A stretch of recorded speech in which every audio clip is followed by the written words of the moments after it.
So today we're going to be talking about my build for this guy right here, the Ecclesiarchy's finest, the Zealot Preacher. So we're going to start off with the talents. We're going to go over each talent, why I picked it.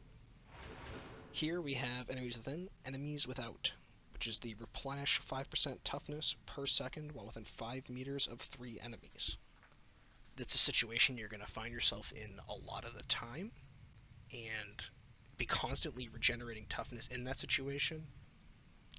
So for level 10, we are going to be taking Punishment, which is attacks that hit 3 or more enemies, grant 30% impact for 5 seconds, stacks 5 times, at max stacks, gain Interruptible. The reason that this is so good is because impact is the stat that determines if you're going to stagger something or not. So this is going to let you build up an absurd amount of stagger, as we're going to see later. Over at level 15, we are going to be taking Benediction. This is awesome. This is a 15% damage resistance buff for toughness to all your allies in coherency. This is going to help your guys out a lot since you start with a 7% aura, and this is going to bring that to a 22% aura, which is a lot of damage resistance for doing nothing. Next, we are going with Thy Wrath Be Swift, which is you are no longer stunned by enemy melee attacks. When you take damage, gain 20% movement speed for 2 seconds.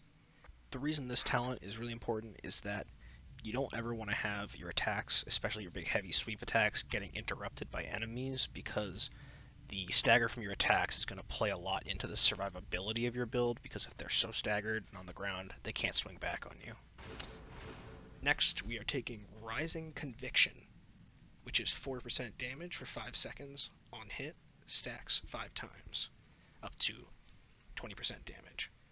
This is going to let us build up a ton of damage stacks and let us kind of build up momentum along with some other buffs that we're going to have. So we're going to end up stacking up a bunch of plus damage. Here at level 30, it's hard not to take the 2 Chastises.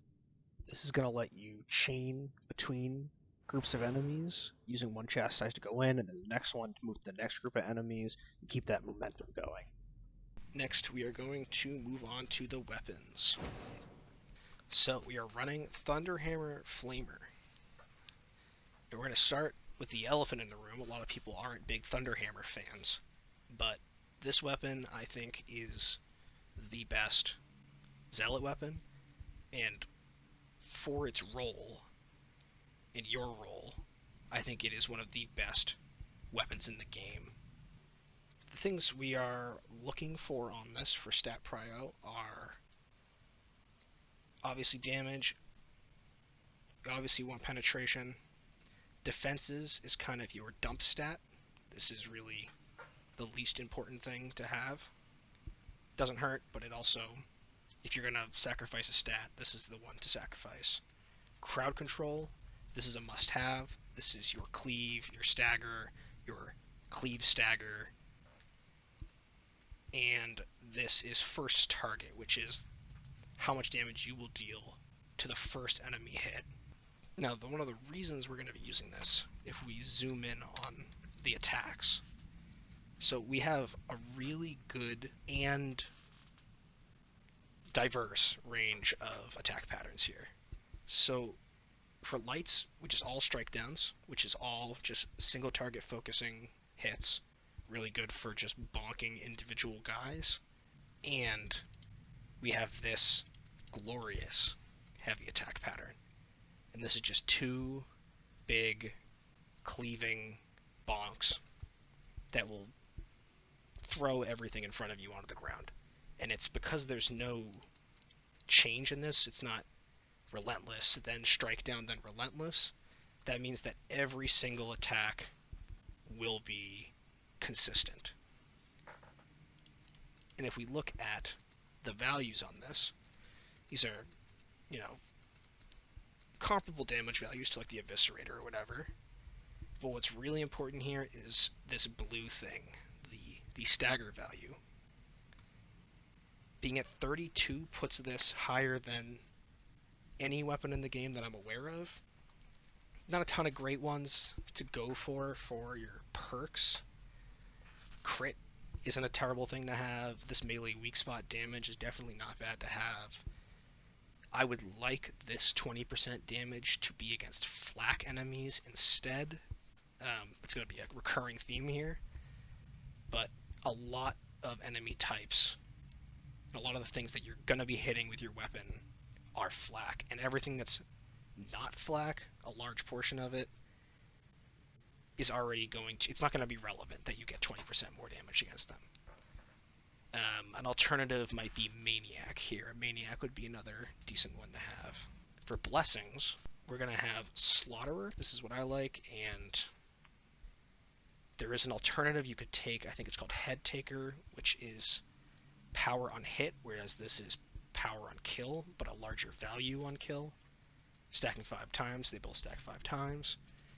So this is the lowest tier. You can see from the lack of these little lines on the outside, this is the lowest tier of this. At the highest tier, I believe this 7.5 is instead 15. So when you're engaging big groups of enemies, or even just running through some more dispersed enemies, you're working up to 20% with your 4% stacks from your talents, and you're running up these stacks for... on this build, a total of 57%, but if I had a better Slaughterer blessing, I could be going up to like 97% increased power at full stacks. So you're building up a ton of momentum as you go. Speaking of momentum, our next perk is Momentum. This is hitting at least 3 enemies with an attack, restores 12.5% toughness. This is going to make it so that when the big group of guys is coming, when you swing into it, you're restoring 12.5% toughness every time. So this combines with our talent for 5% toughness per second back to make it so that when we're in the thick of it, when we're fighting a big group of guys, we're just constantly refilling our toughness bar. So you'll be able to take hits while you're in there and shrug them off because you're about to get all that back, which will let you take another hit. That free hit that you're getting is going to combine with how you're going to fight with this to make it so that you're very rarely taking any damage, any real damage. We're going to look at our ranged weapon. We're going to be using the Flamer. The Flamer is the best tool for fucking your team from a shitty situation. It is the best thing for dealing with hordes, but not just hordes as in poxwalkers, but just large numbers of enemies. Whether there's 10 ragers in there, or it's all pox, or it's pox, ragers, and flak, and who knows what else, it almost is irrelevant, because this is, you're going to look at like a group of enemies and it's just going to get deleted. And I'm going to be showing you some clips of how this works later on. This weapon allows you to bring something to the table that nobody else really can. There's going to be a lot of situations where your team is just totally boxed in by pox, and this is where the wipes happen, is your team's boxed in by poxwalkers. Everybody, your veteran, your psyker, they're all focused on killing the poxwalkers who are boxing them in. They're separated from each other. They don't have like freedom of movement. They don't have freedom to focus on anything else. So none of them can do their jobs, which means that the specials show up. And when the trappers and the mutants and God knows what else shows up, they don't have free mental space to handle those. When that situation arises, you're going to look at that whole clusterfuck of guys, and you're just going to delete them all and free your team up to do their jobs. Perks. This, I don't think actually does anything. I'm waiting for the perk reroll to drop tomorrow, and hopefully get rid of this perk and replace it with flak, yet again, looking for that anti-flak damage. This one, pretty good thing to have. This will let you put damage on mutants and ragers, and once I have flak on this, it will be really good against almost every enemy type in the game. As far as blessings, the Flamer doesn't have the best selection of blessings. 4% power, stacking 5 times, scales with remaining ammunition. What this actually does and how it stacks is a little confusing, but towards the end of your magazine you'll be getting 20% more power. The other one, Quick Flame, reload speed if empty. There's not a lot of good options. And if I can find a better blessing, I could replace this, because reload speed when empty can be good, but a lot of times you're not reloading when you're empty, and 10% really isn't that much reload speed. As far as your stat prio down here, the big stats that control your damage are going to be obviously damage, but equally as much burn. So damage is going to decide how much damage each stack of burn does, and I believe fire burning intensity is how quickly those stacks tick, whereas burn is going to control the maximum amount of burn stacks that you have and how quickly you add more burn stacks to that. So together, that's going to make up a lot of your damage. You need to have a high burn stack cap and application rate to do a lot of damage with the Flamer. Other than that, you got cloud radius, range, and how wide the flame is. Good stat to have. Ammo, obviously, self-explanatory. Mobility, kind of your dump stat. It's not a bad thing to be able to dodge farther. You do a lot of dodging to change your angle of attack with the Flamer and kind of keep jumping back from enemies, but here it's my dump stat. You see this is only 303, and it just happened to roll really well in all of the more damage-related categories. I'm going to move on to the Curios. This, I think, is pretty questionable. I've been seeing a lot of people using health builds because it's percent health and percent toughness from your Curios, but the Zealot has 200 health and 100 toughness, meaning that each percent health is actually worth more points of total survivability than each point of toughness. Obviously, you want to avoid losing health. I've been running toughness, but I think there's a lot of validity to running health. I've been running health on my Ogryn for the same reason, where my Ogryn has, I think, 480 HP or something, and it's been working pretty well. So if you want to try out the health, I would not tell you not to do that. As far as the rest of the stats, obviously top stat, blessing, you want either toughness or health, and then under that, combat ability regeneration, very good. Here we have even more toughness. You could even get, even more health down there.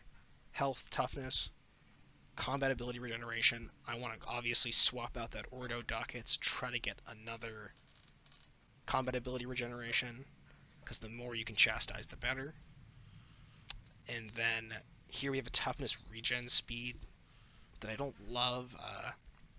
15% of that constant regen when within close to 3 enemies from the talent could be valid.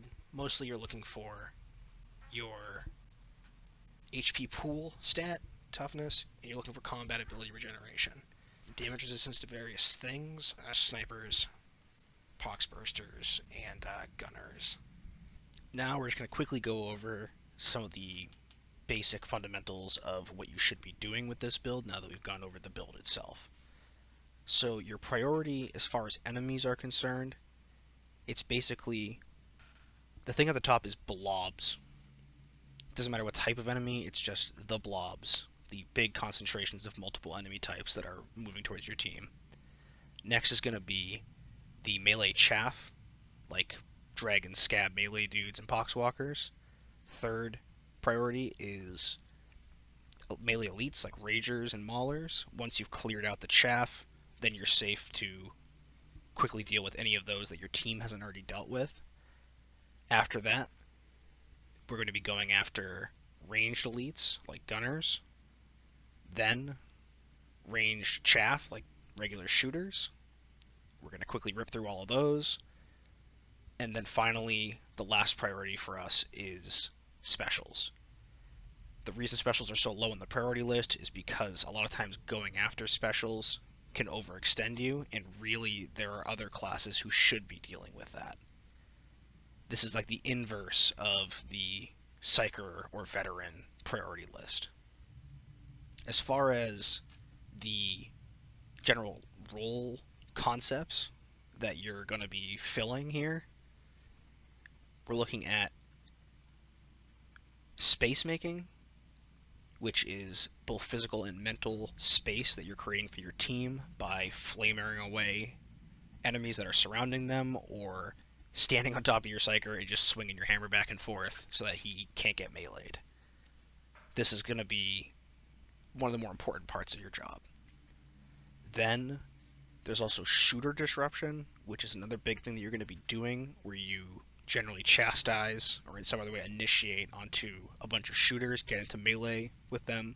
This will enter like their aggro bubble, where they're going to switch from range to melee mode and start trying to fight you, and they're going to lose. So that will prevent them from shooting at your team. The next thing is going to be the just clearing of hordes, and by hordes I don't just mean like the poxwalkers that come with the big scream sound cue. I'm talking about just blobs of enemies. There could be whatever in there, just the large concentrations that other classes aren't able to deal with as quickly and efficiently as you are. So you're going to get rid of those. You're going to clean those out. Finally, the last part of your job is just general frontlining. Similar to the Ogren, you're going to be able to get up in front of like a big group of melee enemies and just bonk them with the hammer, and that's going to like hold them in place. If you have another, especially if you have another Zealot who can flamer them while you're holding them in place, that's like the perfect situation. But other classes can deal damage to that horde while you're holding it in place. Now we're going to go over some mechanics in the Psychanium, just quick demos of things. The first thing we're going to look at is this. This is what I call the PowerBonk. It's a very controversial move. People have a problem with it because of this. When I hit him, I get slowed. I also can't dodge, and I can't attack again. So I'm clicking attack, I'm trying to dodge, nothing's happening. We're going to talk later on about how to get around that, but first we're just going to demo what it does to different enemy types, just so you can see what to expect from it. Right now we're just going to quickly go through and just display what it can do.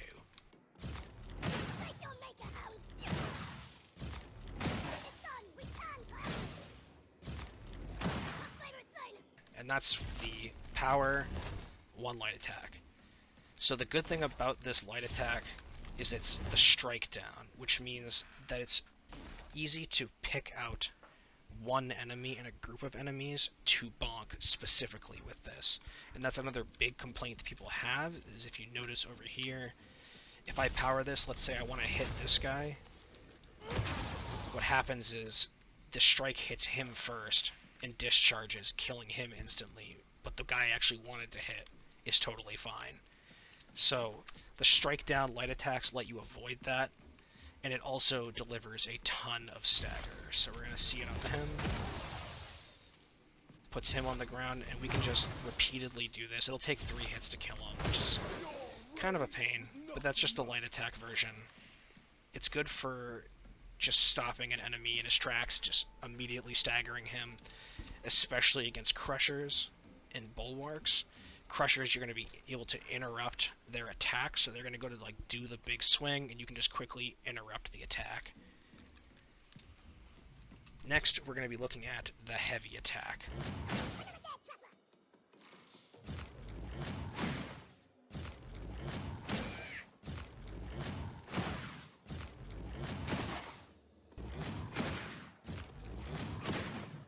For an example of how much damage it does over here, nice 893. The weapon has very poor armor penetration values, and the powered hit only increases your damage by a large amount. It doesn't seem like it changes your armor penetration values very much. But with that, you'll be able to two-shot a mauler. Over here we have the Crusher. It's going to take, I think, 3. Yeah, 3. The second one, the last one can be a light attack. Bulwark. Big thing on Bulwarks, dropping their shield. And you can then, like, chain them to not being able to get their shield back up and getting hit. The same goes for him. Like, a light attack will stop him from attacking. It'll bring his shield up, stop him from getting his shield back. The next thing, what I think is the highest, like, single damage number you can get in the game, is you power this, you charge a heavy, you chastise, and you do that. Doesn't one-shot him, sadly, because of that poor armor pen. This guy, though, nice. A hot 3.1k damage.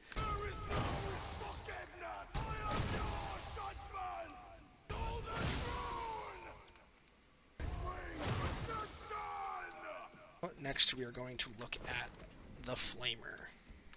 So, the first thing we're going to look at is the range of the Flamer. And a lot of people I've heard say, like, I like the Flamer, but I don't like this. I don't like the ready, which I have a tip for later, and I don't like the range. So, you have a Flamer, a bada bang, okay, it hits him there, but what people don't realize is I can stand, let's see, if I stand behind this Aquila here, that just barely reached the first guy. If I stand on the Aquila, there we go. So it can hit them there. A big thing about the Flamer that makes it so good is it will go through an infinite amount of enemies. Any number of enemies, it will go right through them.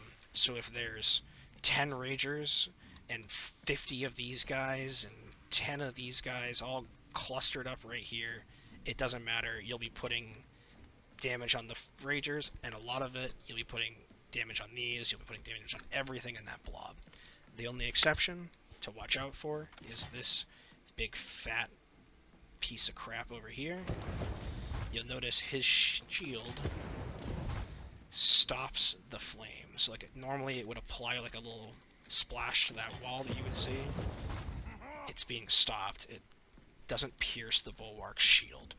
And a lot of your Flamer play, I'm going to see some clips that will like show this in action, is getting around him and getting the guys behind him, cleaning them all out so that you can come over here and kill this guy. The next thing we're going to look at, after I reload this gun, is the primary attack, which is your left click, which is this little puff. It's somewhat useless, except for this. You see how it staggered them? This is really good for like approaching shooters that you want to go in on, but you don't have Chastise or you don't want to use it for whatever reason. You can just kind of walk at them and just do that, and they won't be able to shoot you because they'll be staggered, and then you can just finish them off. Same goes for gunners. If a gunner's shooting you, and remember this can go pretty far, so like if I'm all the way over here, I got no cover, let's pretend I don't have Chastise. I can just kind of do that, get up to him, and he gets staggered for, a second, so I can alternate between two, keep them both staggered and not shooting. Next, we're going to talk about stagger in general. It's the kind of the core of this build. So your goal is to just kind of prevent everything from attacking you. And these guys aren't a great example. Those aren't like the real enemies you'd be doing this against. You might get yourself just really dug in here in the middle of them. You're going to swing. You're going to start swinging again. You're probably going to, like, a lot of times hear, like, the whoosh of a backstab, and you're just going to quickly flick and just put it all on the ground and just not take damage because of that. You're going to just, this is a terrible example because the Icanium doesn't have, like, the right density like of a real mission, it'll be easier to see in clips. But you're going to be just continuously just putting everything on the ground and keeping it crowd controlled. So one issue is, you see I can stagger this Rager here. But what you're going to find in game, especially with this armored Rager, he has its own difficulties, but it's going to stop on him. So when there's like a Rager inside a horde, he'll kind of like protect everybody to his left in this case from getting hit by this swing, which can be really annoying. Those are usually Ragers packed into hordes are what you want to use the flamer on. Ragers also seem to like enter a like stagger immune or semi-immune state where like you can see him getting staggered now, but when they start attacking, it's like they can't be staggered sometimes. There is a way around that, which is the light power bonk will stagger them even when they're in that state. Next, we're going to be doing our tips and tricks. So the first thing I want to talk about is a big thing, which is the weird little stun animation that you put on yourself, the slow, funky thing that happens after you power bonk somebody. So there's two big things to cover with that. One is, when do I use it? That's going to be more clear from the clips, but generally what you want to use it on is guys like this guy literally right here, where he's standing here and there isn't a lot around him that could deal damage back to me while I'm in that state. I can just keep this guy stun locked all day. Every time he goes to swing on me, he'll just get staggered again until he's dead. Power bonk mutants, always. And power bonk Ragers once there's not a lot of chaff around them. That is when. Now, what happens if I decide I want to power bonk this Mauler and I charge it, and then I realize that right around there's a corner here, let's imagine, and there's a bunch of flak armored dregs over there, and if I go to actually bonk him, I'm going to stun myself and they're all going to do a ton of damage to me. Or I go to bonk him and then my teammate kills him and then I want to hit something else that doesn't require the power bonk. There's a little trick to clear this power bonk electrified state, and that is you're going to power up, and then when you want to get rid of it, you're just going to hit Q twice. You're going to hit your weapon swap button twice. So my weapon swap button is Q, and if I just double tap it, you see how quick it starts to take the flamer out? It's instant. It's basically instant to get your hammer back up again, and now I don't have the power bonk. That is a core thing that you need to use with this build. That is the Empower Cancel. The next thing I want to show you is, some people probably already know this, but there's a ranged damage buff when you Chastise that is like unmentioned by the tooltip of the ability. So like if you see here, it's going to do like 25 to him. You can see the damage numbers really, really low on him. But if I were to Chastise, you'll see I get much higher damage numbers. Still nothing crazy for him, but when there's like a group of Ragers, it might sometimes be a good use of your Chastise to like do that, and it will kill them very quickly. And even actually bled through it to him. And that's going to kill him from dot damage. Something that might occur is like you're up front hammering, and then you realize that you got a bunch of enemies coming from other directions that are swarming your team back here. So you might Chastise and not hit a box, but Chastise out of combat, like disengage, and immediately have your flamer up and ready. So you just Chastise. Let's imagine I didn't mess that up, and I just Chastised over here, and now my flamer's up, and I'm getting increased damage, and I'm in a better position. The next thing is going to be an initiation you can use. We're going to charge a heavy for real this time, and we're going to go in, and once we hit, like the instant we hit, as long as we timed it correctly, the heavy's going to go off, and it's going to sweep everybody So we're going to dash into them, and then we're going to do the big sweep with our empowered damage, and it's going to floor. Usually it's a group of shooters you're doing this on. This is like primarily a way to go in on a pack of shooters. A lot of times you'll see like maybe 10, 15 shooters walking around with like 2 of these guys that haven't aggroed yet, and they're all clustered up. That's a great way to initiate on those. So let's say I want to hit this bulwark, but there's a bunch of shooters all shooting at me over here. Let's say he's surrounded by shooters. And I don't want to stand right here and do this. Let's see how long it takes. If I hold down both my clicks, it takes that long to start shooting, and in that time I can get hit by a bunch of range damage. So what I can do instead is ready here, dodge, and then start shooting. So like I ready in cover, and then I dodge so that the instant I get out of cover and I'm done dodging, my thing is already readied and I'm already shooting. You're also going to want to dodge a lot while using the shooter. It's much faster than trying to walk side to side, especially if you don't have 11 mobility on your weapon like me. The next thing is going to be how to actually flame. So you'll notice I see a lot of people in games doing this.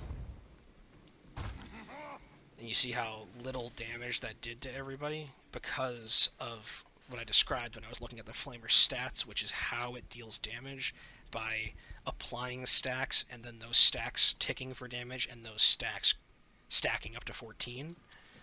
So instead what you should do is, in this situation, move it reasonably slowly so that each enemy you hit has time to build up some stacks on them, so that by the time you leave them, they're already, like, you know, consigned to death because they have enough stacks on them where it's gonna kill them. Next, we're going for this beautiful guy here. Now, if this isn't your first time on Zealot, you are aware of this grenade, and what it does is it stuns all enemies in an area. And the best use of it, don't throw this guy willy-nilly, you want to save this guy for when you really need it, especially on higher difficulties. There are really only 2 times where you need to use this. It's when there are too many enemies too close to you for you to manage, so you're gonna like throw it at your feet, start dodging backwards, and back up. And that's gonna free you up. You see how long this stun lasts. That's going to free you up to like swap over to your flamer and just start deleting them all.